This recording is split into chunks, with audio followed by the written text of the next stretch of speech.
Hello my dear students. तो बच्चों आज के इस वीडियो में हम लोग नीट 2025 जिसमें अब आप लोगों के लिए 9 मंथ्स रह गए हैं, कैसे इन 9 मंथ्स में आप एक बेस्ट स्ट्रैटेजी से बेस्ट प्लानिंग से अपनी तैयारी करें जिससे नीट 2025 आपका हो। नो डाउट नीट 2024 में बहुत सारी ऐसी चीजें हुई लास्ट 2.5 मंथ से, सभी स्टूडेंट्स बहुत डिस्टर्ब थे। चाहे उनका नीट 2024 में स्कोर लो रहा हो तो भी कहीं एक होप थी कि शायद रीनीट हो जाए तो हम थोड़ी सी और प्रिपरेशन कर लें, अपना स्कोर इंप्रूव कर लें, बट अब रीनीट नहीं हो रहा है। तो अगर रियली में डॉक्टर बनना है, अगर ठान रखा है कि नहीं हमें तो मेडिकल फील्ड में ही जाना है, तो आप खुद के दिल पर हाथ रख के पूछिए कि क्या नीट 2025 की तैयारी करने के अलावा कोई भी और ऑप्शन आपके पास है? क्या कोई भी और ऐसी चीज है जो आपको बिना सिलेक्शन के मेडिकल सीट दिला दे? नहीं बच्चों, सिर्फ और सिर्फ नीट का एग्जाम ही आपको पता है, you have to qualify it, you have to get a good score to get government medical seat. तो प्लीज पुरानी बातों को भूलकर थोड़ा टाइम ले लो, जितना आपको लगता है, जो आपको गुस्सा निकालना है सिस्टम पर, सब वी एग्री। मैंने आपको कल के वीडियो में बताया था कि इस चीज से हमें भी बहुत धक्का लगा है कि यार बच्चों को एक फेयर चांस नहीं दिया गया, but what we can do, है ना। अपने हाथ में कुछ भी नहीं है, सिर्फ एक चीज है कि उन चीजों को भुलाकर, उन चीजों को एक बुरे मोड़ की तरह भुलाकर नई शुरुआत की जाए, नए सिरे से फिर से नीट की तैयारी दोबारा स्टार्ट की जाए।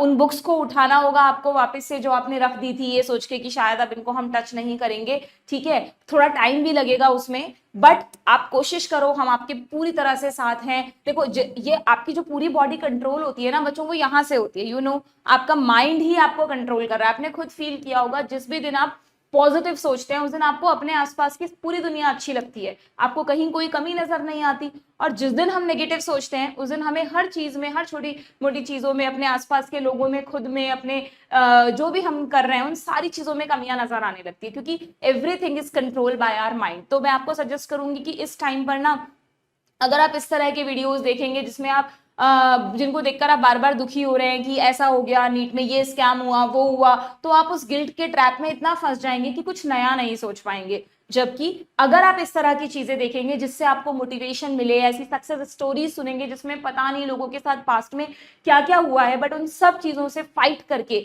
वो एक सक्सेसफुल पर्सन बने हैं, तो डेफिनेटली आपका ब्रेन आपको सिग्नल देगा कि you can again prepare and you can crack this exam. Okay, तो आज के इस वीडियो में मैं आपको पहले तो कुछ डाउट्स बताऊंगी कि नीट 2025 की जो बच्चे अब तैयारी करेंगे 24 से गुजरने के बाद, उनके दिमाग में कुछ इफ एंड बट्स हैं, तो उनमें से क्या चीजें पॉसिबल है, and then I will tell you the proper plan कि किस तरह से आप अपना टाइम मैनेजमेंट करेंगे, कितना कोर्स आपको कवर करना है, आपका डेली स्केड्यूल क्या होना चाहिए, ये सारी चीजें will discuss in the video. Okay, तो सबसे पहले बच्चों आते हैं हम क्वेश्चंस पर। देखो अभी ये भी चल रहा है कि भाई 24 में इतनी सारी जो प्रॉब्लम्स हुई, जो सिस्टेमिक ब्रीच हुआ, पेपर आउट होने का ये सब हुआ, तो टाइम्स ऑफ इंडिया में भी ये न्यूज आई थी कि शायद जो क्वेश्चन पेपर है आपका नेक्स्ट ईयर वो 2 टायर में हो सकता है, यानी 2 फेज में हो सकता है, कि ऐसा कुछ सिस्टम हो जाए जिसमें पहले सभी बच्चों के लिए ऑफलाइन मोड में एग्जाम हो जाए, और उनमें जो स्टूडेंट सेलेक्ट होते हैं, मतलब जितनी भी हमारी नीट के थ्रू सीट्स फिल होती है ना,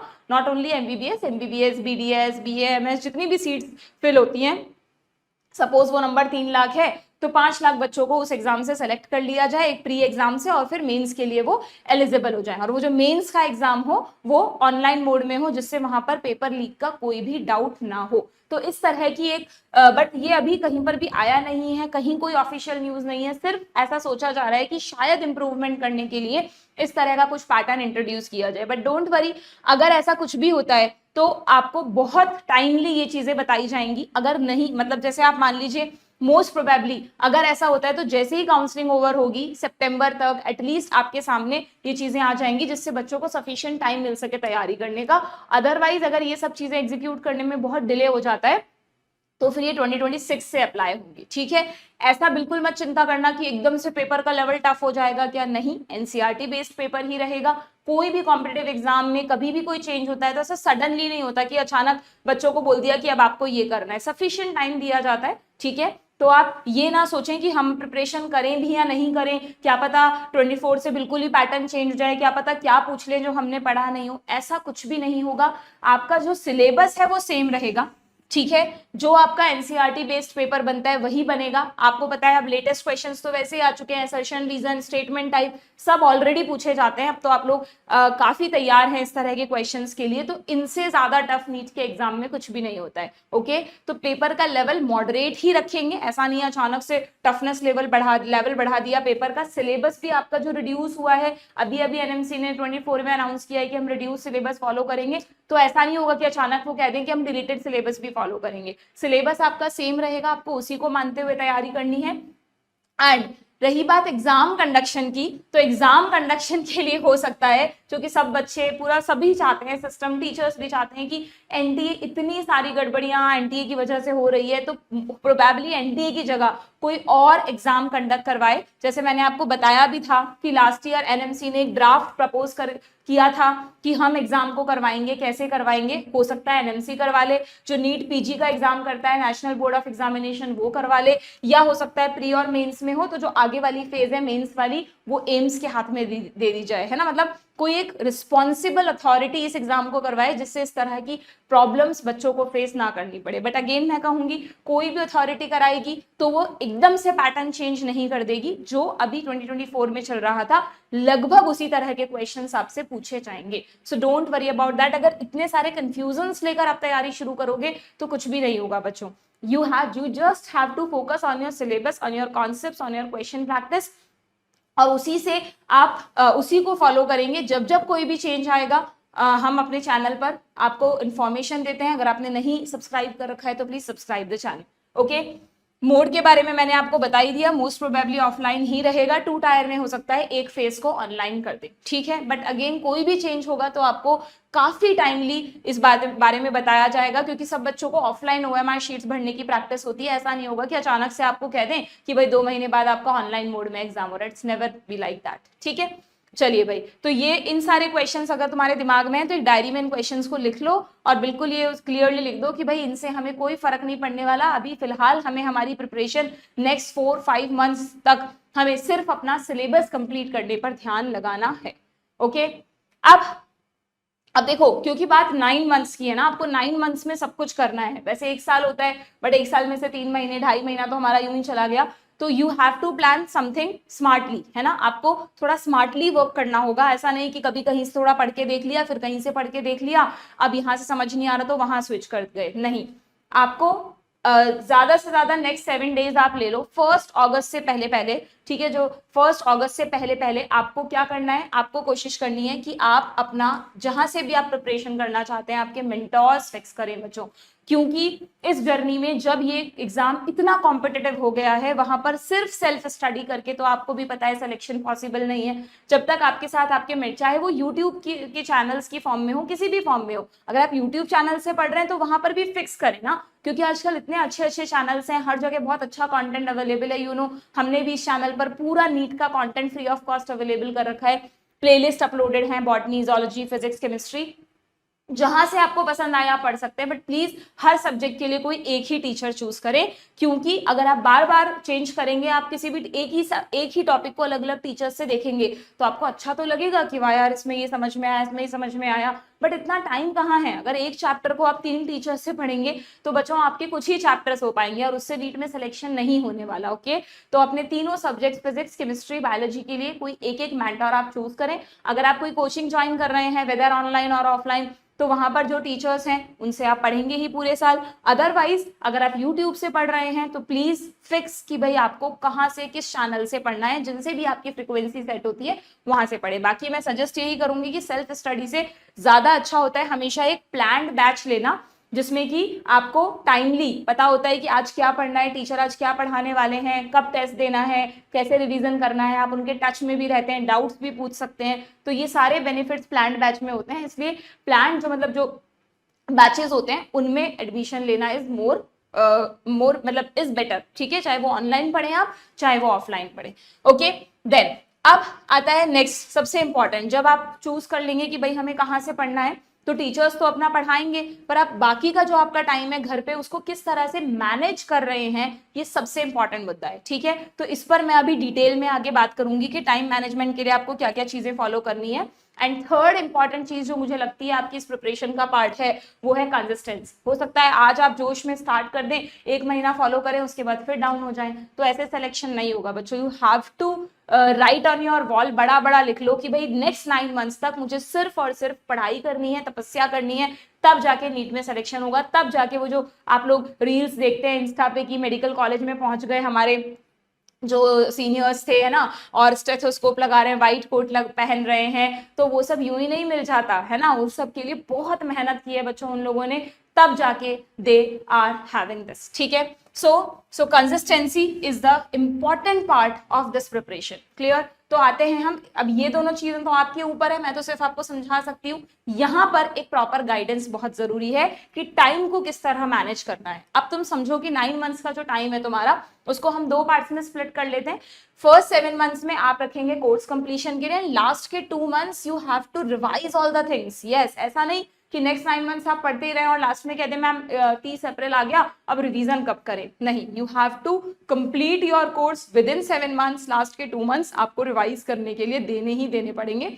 हाँ, ऐसा हो सकता है कि आप 2 मंथ्स, जो लास्ट के 2 मंथ्स है उनमें रिवीजन स्टार्ट कर दिया, थोड़ा बहुत कोर्स रह गया है तो उसको साथ साथ में करते रहे, बट स्टार्टिंग में आपको इसी तरह का एक प्लानर बनाना है। ठीक, अब अगर हम इस अकॉर्डिंग देखें 7 मंथ्स की अगर मैं बात करूं, 2 मंथ्स का रिवीजन तो जब रिवीजन का टाइम आएगा then I will guide you कैसे करना है। अब अगर 7 मंथ्स की मैं बात करूं तो यू नो आपके पीसीबी में रिड्यूस सिलेबस के बाद 79 चैप्टर्स, पहले 97 थे अब 79 रह गए। ठीक है, इसमें थोड़े बहुत केमिस्ट्री में 1-2 आप एडिशनल मान लो, वो प्रैक्टिकल केमिस्ट्री के होते हैं, है ना, वो सारी चीजें एडिशनल मान लो, रफली 80 चैप्टर्स मान लो। तो उनको अगर हम 7 मंथ्स के अकॉर्डिंग डिवाइड करें, तो मैंने जस्ट टेंटेटिवली डिवाइड किया है 12 into 7 84। ठीक है, ऐसा भी नहीं कि फिक्स आप कर ही लोगे, तो 84 चैप्टर्स के अकॉर्डिंग हम मान लेते हैं भाई 12 चैप्टर्स पर मंथ आपको कंप्लीट करने हैं। ठीक है, और 12 चैप्टर्स पर मंथ कंप्लीट करने का मतलब हुआ फिजिक्स केमिस्ट्री बायो में एटलीस्ट 4 चैप्टर्स करने हैं। ठीक है, बाकी इसमें ऐसा नहीं है कि है ना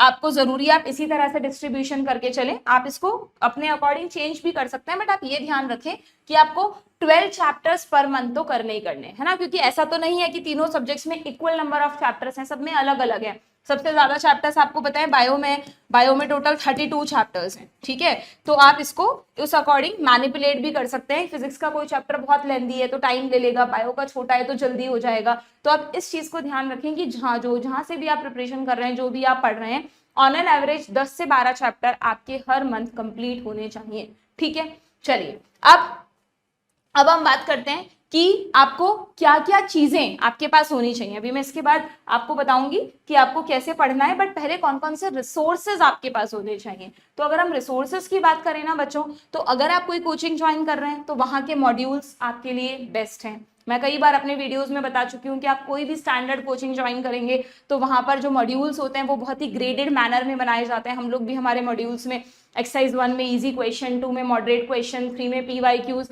इस तरह का पैटर्न सेट करते हैं जिससे बच्चे की एक फ्रिक्वेंसी सेट हो क्वेश्चंस करने की। ओके, तो कोचिंग मॉड्यूल्स को अवॉइड नहीं करना, you have to practise those questions, जो DPPs आपको मिलेंगी वो सब करनी है।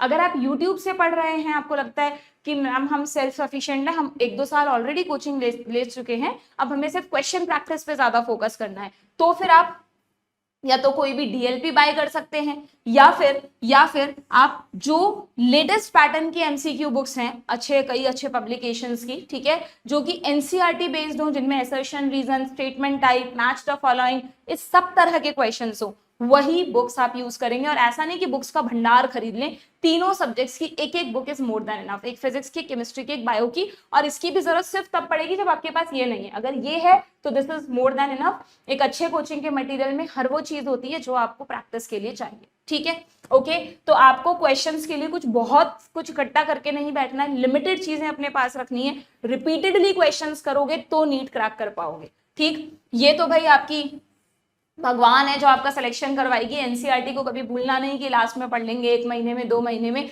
शुरू से हर एक चैप्टर जब भी आप पढ़ेंगे आपको NCERT भी पढ़नी है, स्पेशली बायो में, केमिस्ट्री के थ्योरेटिकल चैप्टर्स में। हाँ, फिजिक्स में आप अगर कॉन्सेप्ट्स अच्छे हैं, डेरिवेशंस वगैरह आप कर रहे हैं, क्वेश्चंस बन रहे हैं, तो NCERT रीडिंग की कोई नीड नहीं होती है। फिजिक्स में आप NCERT में जो क्वेश्चंस हैं वो कर सकते हैं। ठीक है, ओके, एंड NCERT के साथ साथ आपको सिर्फ अपने बनाए हुए नोट्स साथ में पढ़ने हैं। कहीं से भी कोई टॉपर्स नोट्स या कोई बड़ी बड़ी रिफ्रेशर्स लाके नहीं पढ़नी है बच्चों।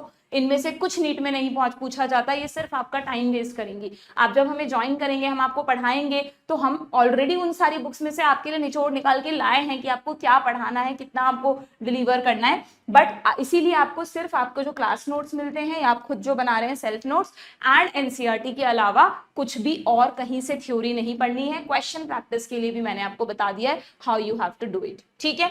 इसके अलावा आपके पास और कुछ नहीं होना चाहिए। आप अपनी टेबल आज क्लीन कर लेना, जो भी आलतू फालतू चीजें हैं, किसी का पीडीएफ का प्रिंट आउट कोई कहीं से निकाल लिया, सब हटा दो। या तो अपने पास स्टैंडर्ड बुक्स रखो, कोचिंग मॉड्यूल्स रखो और एनसीईआरटी रखो, दैट्स इट, ठीक है।